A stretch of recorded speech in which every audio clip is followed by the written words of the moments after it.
My son John began at Quest 6 years ago. He's 27 now, and he has come so long and so far since 6 years ago.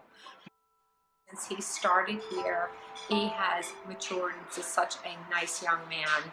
He has developed so many fabulous skills. He is much more aware of his environment, who he's with. He likes to participate now, where before he really did not. He sets the table if he sees me cooking. He folds the laundry if he's seen that I've got clean wash to be folded. Not only folds it, but puts it away, which is amazing. His actual talents as far as his independence, he now knows how to use a cell phone, something he did not know how to do before he came to Quest. And the phone is actually ringing, and it's not solicitors on the other end, it's other participants from Quest. First time in his life he's ever had bonding, friendships, and it's just made us so happy, and it's been just the most fabulous experience. And I sit here in the future of Quest's office and foundation and know that it's going to only go much better in the future. My son Nicholas was diagnosed with autism when he was 2, and for the next almost 20 years, I worried whether he was going to have a place in the world when he became an adult. He's learned many more coping skills to help him function independently in the world around him. Best of all, I think he's made friends. He has found himself surrounded by people like him who share his interests. One of the best days of my life was when I stopped and picked him up at the end of his day, and he and 2 of his friends at Quest were playing a board game. They had started and played independently, spontaneously, even a little creatively when it came to the rules.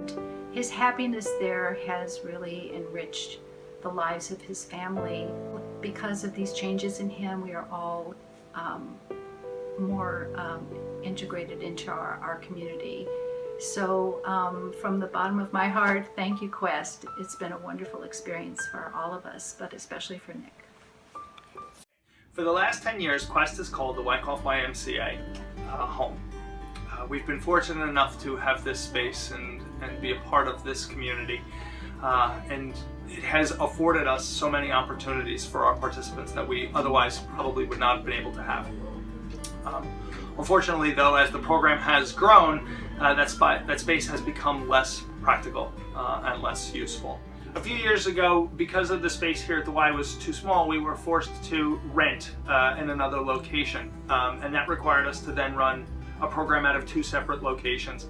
And while that gave us the space that we needed to run all of our programming, it also came with some inherent difficulties. Running 2 separate programs out of 2 different locations is logistically challenging. It's hard for programming, it's hard for scheduling, it's hard for integration, and it just makes it much more difficult. We are significantly excited and grateful for the opportunity to have a new home, to have everybody under one roof, and to have all of our programming in one place. We are really looking forward to this new opportunity. Hi, welcome to 159 Godwin Avenue. We're still under construction, but I'd like to take you through the building, which is absolutely perfect for us.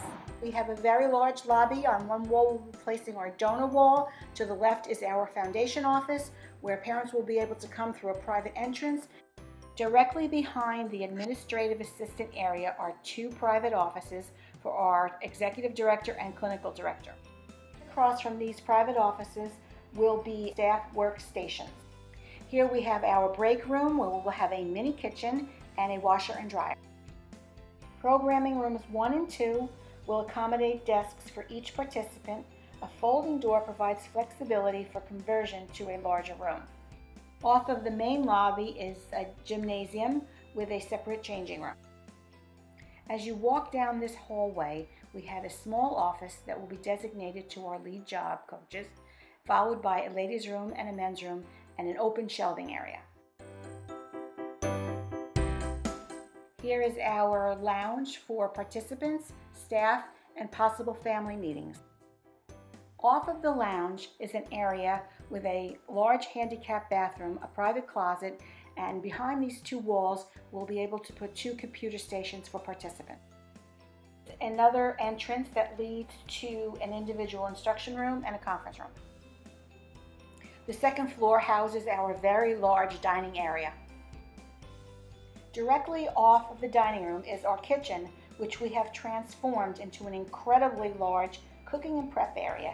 It will be equipped with 2 refrigerators, 2 sinks, and a very large center island. On the second floor, we also have a media/activity room, an additional individual instruction room, a full bath for those participants who still require showering instruction, and a staff lounge. Turning, a funeral home into something for a positive reason. It's just works. It's fun for me. In closing, I would like to take this opportunity to thank each and every one of our donors who contributed to our capital campaign. As you can see from this fabulous building, your dollars were very, very much needed and put to very good use. On behalf of the Quest Autism Program's Board of Directors, the Foundation Board of Directors, our staff, all of our families and our participants, thank you from the bottom of our hearts. We are truly, truly grateful. Please come to our ribbon cutting in the spring.